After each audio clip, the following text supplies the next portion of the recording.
Hey, it's Kevin again. We're here to finish up the last commission of 2022. I'll be working on a Reaper miniature that I kit bashed and sculpted some wings onto to add a bit more of a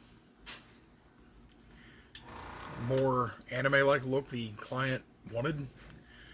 So what I'm going to do is just go in and patch up some spots here along the wings at the top of the head. This is the downside of using green stuff, is that at times it can chip and be very fragile when painting.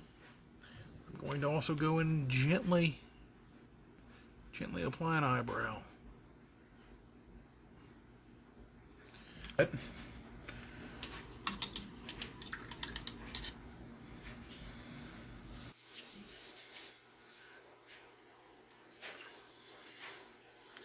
So, just gently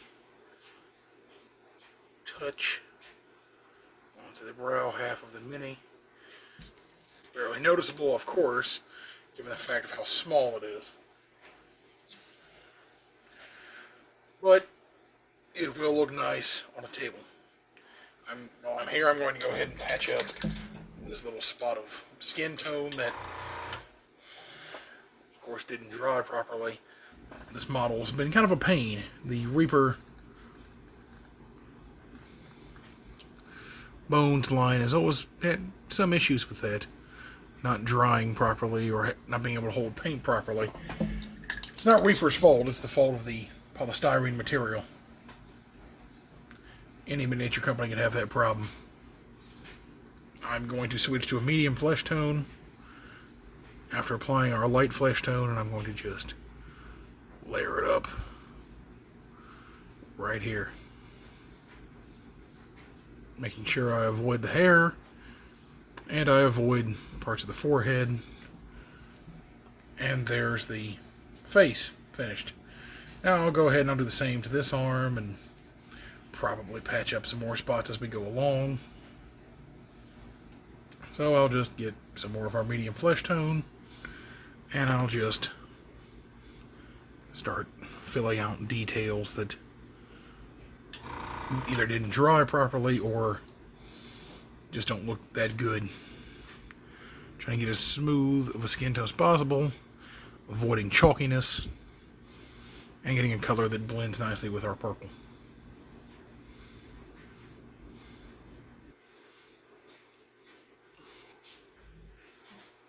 Now,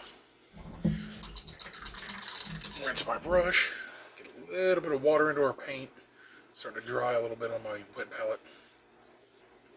And now we'll continue patching up these spots. I'm going to go down to the top of the hand.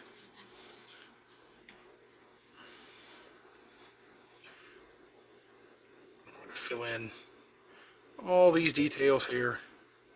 Fill in the details up here on the shoulder. Right now I'm using Cadian Flesh Tone. It's a nice mid flesh tone. This would be nice for most barbarian minis too, because it gives the look of tan toned skin.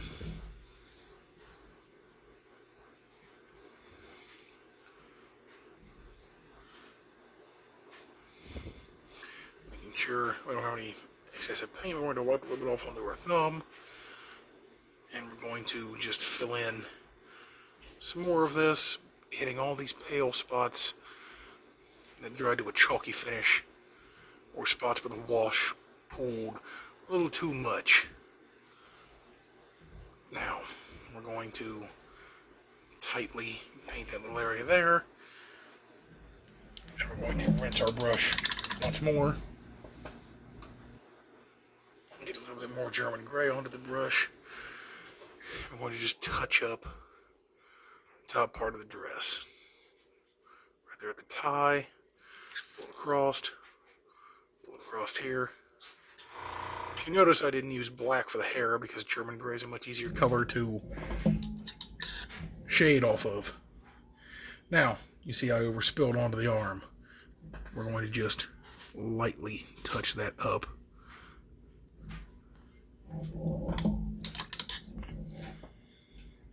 I'm going to give it a second and keep it off the details, obviously. And I'm going to let that dry just a little bit. In order to speed up that drying method, I'm going to take my airbrush. I'm going to just lightly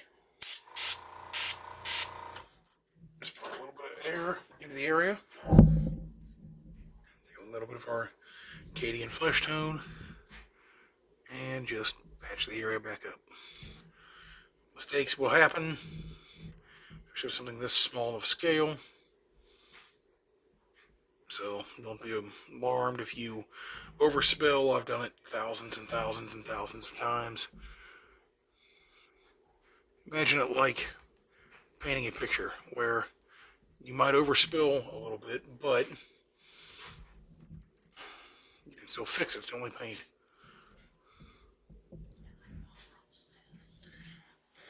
And like Bob Ross said, sometimes there are happy accidents. There are no mistakes. Intention of painting the wings green, but it's the color I had, and it worked. It looked nice, and that's a happy accident that stuck. It's a good contrast to the two tones of purple we have going. Now I'm going to add a little bit of a blue wash to the hair and some more of the gray parts to give kind of a comic booky aesthetic. I'm going to use Dragonhof Nightshade by Citadel.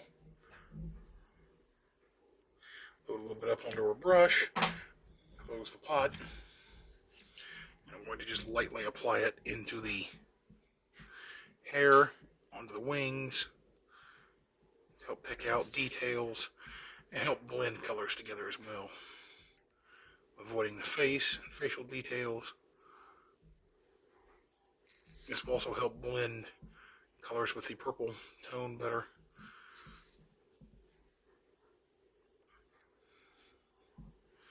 Make sure to get as much coverage as possible. And with that, we're going to go over here, fill out the rest of this side, and we're going to give our wash a gentle shake, open it up once more, and fill up our brush again. And we're going to go in and apply another coat to parts of these wings. I'm going to get off this little smudge, try to get as much of this into the recesses of the hair as possible. Get across the back of the bat wings still. The wings will not be this vibrant of a green when finished after a wash is applied and after the final satin varnish is applied. I'm going to take these little strands here that are hanging here, apply a little bit of that blue tone, a little bit to the front of the dress where it faded up from purple, apply a little bit here to her midsection, apply a little bit into some of these recesses, just to help really affirm the idea of a deep purple transitioning into a lavender, going up into a black.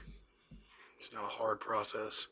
We're really wanting to just hit in the recessed areas, avoiding as much of the blended areas as we can.